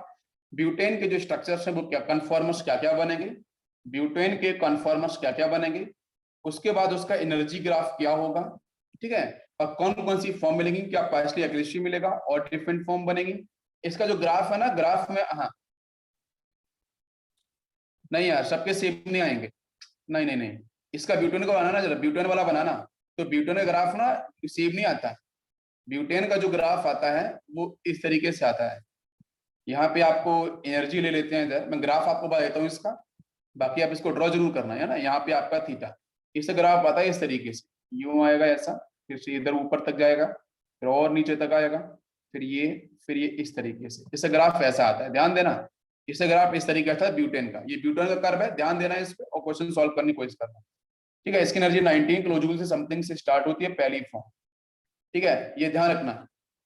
ये 0 का होता है, ये 60 पे मिलता है, ये वाला 120 पे मिलता है, नेक्स्ट आपका ये 180 डिग्री मिलता है, ये चेक करना इस तरीके से, ये आपको कर्व मिलता है, ठीक है। ये कर्व आपके ब्यूटेन का है, ठीक है। तो इसलिए मैं बोल रहा था कि यहाँ पे अगर क्वेश्चंस बनते हैं तो एनर्जी ग्राफ के ऊपर बनते हैं। तो शनमेश एक बार ट्राई करना, ठीक है। सभी ग्राफ सेम नहीं आएंगे, ये दिमाग से आप निकाल दो, सभी के ग्राफ सेम नहीं आएंगे, तो आपको ड्रॉ करना पड़ेगा। एटलीस्ट ब्यूटेन तक आप ड्रॉ कर लो, बाकी की कहानी तो बाद में आ जाए, ठीक है। यहाँ तक चलो। इसके बाद हम लोग बात करेंगे कि अगर बच्चों यहाँ पे कुछ एक्स्ट्रा फैक्टर वर्क करते हैं, लाइक अट्रैक्टिव फोर्स। अगर यहाँ पे कुछ अट्रैक्टिव फोर्स अगर वर्क करते हैं, अट्रैक्टिव फोर्स का मतलब ये है कि जो हम लोगों ने एक्स और वाई लिया था इनिशियली, याद है, एक्स एंड वाई जो हम लोगों ने इनिशियली लिया हुआ था, तो यहाँ पे अगर एक्स और वाई के साथ अगर कहीं बीच में अगर बेटा मिलती है हाइड्रोजन बॉन्डिंग, उन दोनों एटम्स ग्रुप के बीच में अगर बच्चों मिल जाती है हाइड्रोजन बॉन्डिंग, ठीक है, जिसको अपन बोलेंगे अट्रैक्टिव फोर्स, तो फिर मॉलिक्यूल्स में चेंज क्या होगा, आपको अट्रैक्टिव फोर्स मिल जाए या फिर आपको बेटा यहाँ पे अट्रैक्टिव फोर्स मिल सकता है इलेक्ट्रोस्टैटिक, ठीक है, इलेक्ट्रोस्टैटिक फोर्स ऑफ अट्रैक्शन। अगर ये वाला फोर्स भी कहीं डेवलप हो जाए, चार्ज अगर आ जाते हैं, तो फिर आपका यहाँ पे जो मॉलिक्यूल्स का जो जनरल फॉर्म लोग पढ़ रहे थे कन्फॉर्मर्स, वो आपका पलट जाएगा, वो आपका चेंज हो जाएगा। तो इसलिए उस फॉर्म में हम क्या करेंगे, देन हम लोगों ने पढ़ा था कि स्टैगर्ड फॉर्म अधिक स्टेबल है गॉची फॉर्म से भी, तो उस फॉर्म में क्या होगा, गॉची फॉर्म अगर ये अट्रैक्टिव फोर्स वर्क करेंगे उस एक्स और वाई के साथ, तो वही सेम जो स्ट्रक्चर हम लोगों ने पहले पढ़े थे, वहां पे गॉची फॉर्म जो होगी उसकी स्टेबिलिटी अधिक हो जाएगी स्टैगर्ड फॉर्म से। लेकिन जनरली बच्चों क्या होता है, जनरली ये होता है स्टैगर्ड फॉर्म स्टेबल होती है गॉची फॉर्म से, लेकिन अगर एच बॉन्डिंग डेवलप हो गई तो जितने क्लोज एटम्स होंगे एच बॉन्डिंग उतनी ज्यादा होगी, है ना। एच बॉन्डिंग कहाँ पे होती है, हाइड्रोजन एक होना चाहिए, दूसरा होना चाहिए सामने उसके मोस्ट इलेक्ट्रोनेगेटिव एटम, उन दोनों के बीच में एच बॉन्डिंग होती है। तो अगर बच्चों यहाँ पे आती है हाइड्रोजन बॉन्डिंग या फिर आता है इलेक्ट्रोस्टैटिक फोर्स ऑफ अट्रैक्शन, तो उस केस में गॉची फॉर्म आपकी अधिक स्टेबल होती है स्टैगर्ड फॉर्म से। अगर ये दोनों बेटा एच बॉन्डिंग और इलेक्ट्रोस्टैटिक फोर्स ऑफ अट्रैक्शन नहीं आता है, तो उस केस में कोई डाउट नहीं है, वहां पे स्टैगर्ड फॉर्म की स्टेबिलिटी अधिक होगी as compare to gauche form. यहां तक क्लियर हो रहा है, बताओ जल्दी से। जैसे मैं कुछ एग्जांपल ले लेता हूं, ध्यान देना। जैसे मैंने यहाँ पे एग्जांपल लिया इस तरीके से, carbon single bond carbon, hydrogen hydrogen hydrogen hydrogen, ये एक्स ले लिया, ये बाई, याद है ना, पहला मॉलिक्यूल वही मॉलिक्यूल लिया मैंने। अभी इसी मॉलिक्यूल गॉची बनाओ और एंटी बनाओ, बनाओ जरा, गॉची स्टैगर्ड बनाओ, तो गॉची फॉर्म बनाए जरा, तो गॉची फॉर्म क्या बनेगी। मान लो बच्चों यहाँ पे ऑक्सीजन है, यहाँ पे हाइड्रोजन है, ठीक है। मैंने एक OH मैं बना रहा हूँ, इसकी OH ले लिया मैंने, चलो यहाँ चेंज कर लेते हैं कि एक्स की जगह मैंने ले लिया यहाँ पे OH हाइड्रोक्सी, और बाई की जगह ले लिया मैंने फ्लोरीन। अब आपको समझो, एक्स की जगह लिया मैंने हाइड्रोक्सी, बाई की जगह लिया मैंने क्या, फ्लोरीन। अब आप बनाओ, ये बाई है, ठीक है, दिस इज बाई। तो बनाते हैं जरा, इसमें एक पहले इसी गॉची फॉर्म एंटी फॉर्म बना लेते हैं, ठीक है। बाकी यहाँ पे हाइड्रोजन होगा, यहाँ पे हाइड्रोजन होगा। इसके बाद यहाँ देखो, ये आपका फ्लोरीन आ गया, लगा लेते हैं यहाँ पे हाइड्रोजन, बाकी ये हाइड्रोजन। ये पहली फॉर्म बन गई है, एक फॉर्म। दूसरी फॉर्म, ठीक है, दूसरी फॉर्म की बात करें, फॉर्म तो सारी सारी बनेगी, लेकिन मैं बताना चाह रहा हूँ कि गॉची और स्टैगर्ड में चेंज कैसे होता है। यहाँ पे अगर एच बॉन्डिंग आएगी, ये इलेक्ट्रोस्टैटिक फोर्स ऑफ अट्रैक्शन आएगा, ये बन गया। यहाँ पे मैंने क्या करा, OH को मैंने फिक्स रखा है एज इट इज, और यहाँ पे हाइड्रोजन, यहाँ पे हाइड्रोजन, और बाकी इसके नीचे मैंने क्या किया है, ये आपका हाइड्रोजन है, यहाँ मैंने कर लिया फ्लोरीन। ये आपकी स्टैगर्ड फॉर्म है, ध्यान देना, दिस इज OH ऊपर है, F नीचे, एक्स वाई अपोजिट है ना, तो दिस इज स्टैगर्ड फॉर्म। अब पहली वाली फॉर्म कौन सी है, ये वाली फॉर्म है गॉची फॉर्म, ठीक है। अब जरा चेक करो यहाँ पे क्या हो रहा है, यहाँ पे इस फ्लोरीन और हाइड्रोजन इन दोनों के बीच में क्या होगी, यहाँ वर्क करेगा बेटा हाइड्रोजन बॉन्ड, एक नया बॉन्ड बेटा डेवलप होगा हाइड्रोजन बॉन्ड, जिसकी वजह से गॉची फॉर्म की स्टेबिलिटी अधिक। अब यहाँ पे तो देखो हाइड्रोजन ऊपर है और ये फ्लोरीन नीचे है, तो इसमें तो कहीं भी आपको ऐसी बॉन्डिंग देखने को मिलेगी नहीं, तो इसलिए आपका यहाँ पे गॉची फॉर्म में हाइड्रोजन बॉन्ड डेवलप होने की वजह से गॉची फॉर्म की स्टेबिलिटी बढ़ चुकी है as compare to staggered form. Clear हो गया, बताओ मुझे। ये क्वेश्चन बेटा AIEEE में आया था, AIEEE के अंदर 2007 में सेम लैंग्वेज सेम क्वेश्चन। बताओ मुझे, यहां तक क्लियर हुआ सभी को? इसमें कोई डाउट हो प्लीज आप बच्चों पूछ लो।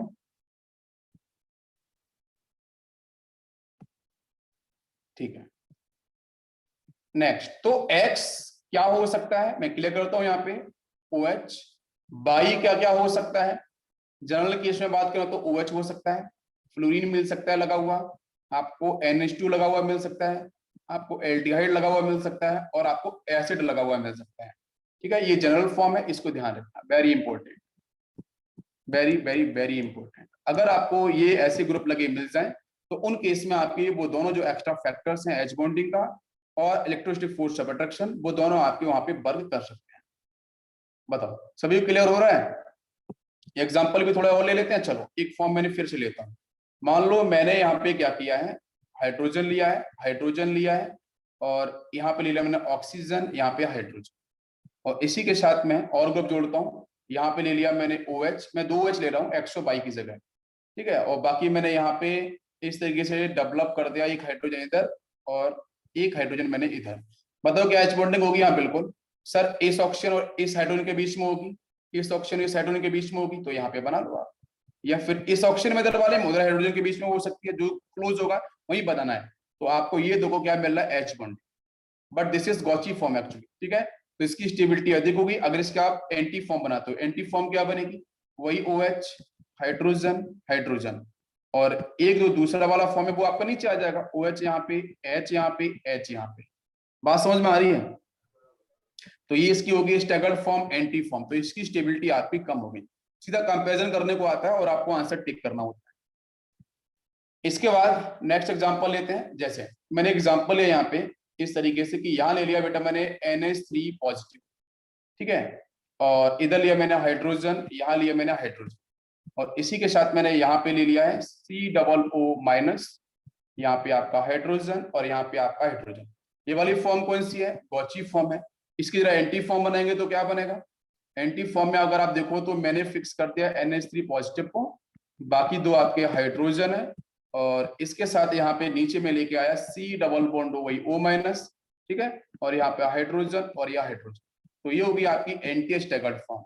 इसकी स्टेबिलिटी अधिक, क्यों? क्योंकि यहाँ पे ये जो एक्स्ट्रा हाइड्रोजन है, यहाँ जो O- है, उन दोनों के बीच में मिलेगा देखने को हाइड्रोजन बॉन्ड, तो इसकी वजह से यहाँ आपकी गॉची फॉर्म क्या होगी? अधिक stable as compare to anti form. सभी को समझ में आ रहा है? बताओ सभी लोग। एक कॉन्सेप्ट और यहाँ आता है इस तरीके से, जैसे बच्चों मैं बात करता हूँ यहाँ पे CH2 सिंगल बॉन्ड CH2, और इसके साथ यहाँ पे दे रखा है, इस तरीके से क्वेश्चन आए हुए हैं प्रीवियस ईयर के अंदर। ये मॉलिक्यूल्स इस तरीके से दिया जाएगा आपको, क्वेश्चन इसके ऊपर ऐसे क्वेश्चंस मिलेंगे जहां पे पीएच के बारे में बात की जाएगी। तो अगर मैं पहले केस की बात करूं, फर्स्ट केस की अगर मैं बात करूं पीएच के बारे में, यस, फर्स्ट केस में मैं बोलूं कि पीएच जो है वो आपका ग्रेटर देन 7 है। ग्रेटर देन 7 का मतलब क्या है बच्चों? बेसिक इन नेचर है। और मैं एक दूसरे केस की बात करूं कि पीएच अगर आपका लेस देन 7 है तो मतलब यहाँ पे आपकी एसिडिक कंडीशन है। तो क्वेश्चन ये है कि पीएच लेस देन 7 और पीएच ग्रेटर देन 7, उस केस में इसी गिवन फॉर्म के कौन कौन से स्टैगर्ड और गॉची फॉर्म कौन से अधिक स्टेबल होंगे? तो मुझे बताओ, पीएच ग्रेटर देन 7 है तो बेसिक मीडियम आएगा, तो मुझे बताओ उस केस में। क्वेश्चन ये है, मैं आपको एंटी और गॉची के बारे में ही बात करूंगा। तो पहला मॉलिक्यूल बनाते हैं जरा। फर्स्ट मॉलिक्यूल मैंने बनाया C+O, ठीक है, और यहाँ पे होगा O-, उसके साथ H तो होगा, यस, बना लेते हैं पूरा एसिड वाला ग्रुप। नीचे क्या होंगे आपके? एक हाइड्रोजन यहाँ होगा, एक हाइड्रोजन यहाँ होगा, एक कार्बन एटम हो गया। दूसरे को बना लो, दूसरे को बनाएंगे तो यहाँ बना लो आप C+O, देन आपका OH, एसिड बन गया। बाकी दो हाइड्रोजन आप इस तरीके से ज्वाइन करा दो। पहली फॉर्म हो गई, गॉची फॉर्म हो गई, this is actually gauche form. Anti form, gauche और एंटी क्वेश्चन आता है, ठीक है। नेक्स्ट फॉर्म की बात करते हैं, ध्यान देना।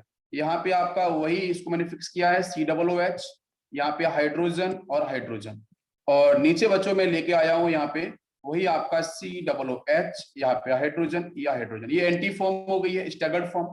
इन दोनों में से अधिक स्टेबल कौन सी है? बताओ मुझे, इन दोनों में से अधिक स्टेबल कौन सी है?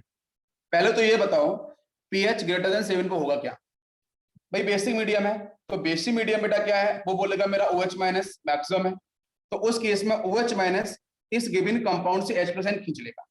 तो H+ जब बेटा खींचेगा तो खींचने के साथ क्या होगा? ये हाइड्रोजन अपने इलेक्ट्रॉन्स को इसको देके जाएगा, ये भी हाइड्रोजन इलेक्ट्रॉन्स को देके जाएगा, इसमें माइनस चार्ज आएगा, यहाँ भी माइनस आएगा, मतलब यहाँ से H+ बाहर जा चुका है, H+ पूरी तरीके से बाहर जा चुके हैं, और यहाँ से भी H+ बाहर जा चुका है, यहाँ से माइनस, यहाँ से भी H+, ये माइनस। क्यों? सामने बेसिक मीडियम है, तो बेसिक मीडियम क्या करता है कि अगर गिवन मॉलिक्यूल में H+ है, एसिडिक हाइड्रोजन प्रेजेंट है, तो वो बाहर चले जाएंगे। तो आपको जो रियल में मिलेगा ना वो C डबल बॉन्ड O- मिलेगा, H+ आपको यहाँ पे मिलने वाला नहीं है। तो अगर गॉची फॉर्म की बात करो तो यहाँ पे इन दोनों के बीच में रिपल्शन होगा, क्योंकि यहाँ तो H बॉन्ड होने वाली है नहीं, क्योंकि हाइड्रोजन तो बाहर जा चुका है ना। तो इन दोनों में से अधिक स्टेबल कौन सा, ये वाला। तो याद रखना pH ग्रेटर देन 7 पे आपकी जो एंटी फॉर्म होगी वो अधिक stable as compare to gauche form, क्योंकि H+ आयन नहीं है तो H बॉन्डिंग डेवलप होने वाली नहीं होने वाली है, क्योंकि pH ग्रेटर देन 7 था, H+ बाहर जा चुका है। इसलिए आपका यहाँ पे जो आंसर होगा कि एंटी फॉर्म अधिक stable as compare to gauche form. बहुत ही इंपॉर्टेंट है, ध्यान रखना पड़ेगा, ऐसे क्वेश्चंस आते हैं। अगर pH लेस देन 7 है तो कोई इश्यू ही नहीं है, तो फिर उस केस में आपका जो एंटी फॉर्म होगा और जो गॉची फॉर्म होगा उसमें गॉची अधिक स्टेबल होगा एंटीज। क्यों? क्योंकि वहां पे आपका एसिडिक मीडियम है, तो H+ आयन तो आपका प्रेजेंट रहेगा ही, वो तो बाहर जाने वाला है नहीं। तो उस केस में आपको गॉची फॉर्म में मिलेगा आपको हाइड्रोजन बॉन्डिंग। तो हाइड्रोजन बॉन्डिंग की वजह से आपका क्या हुआ, गॉची फॉर्म अधिक stable as compare to anti. तो pH के बेस पे भी क्वेश्चंस बनते हैं। सभी को समझ में आ रहा है?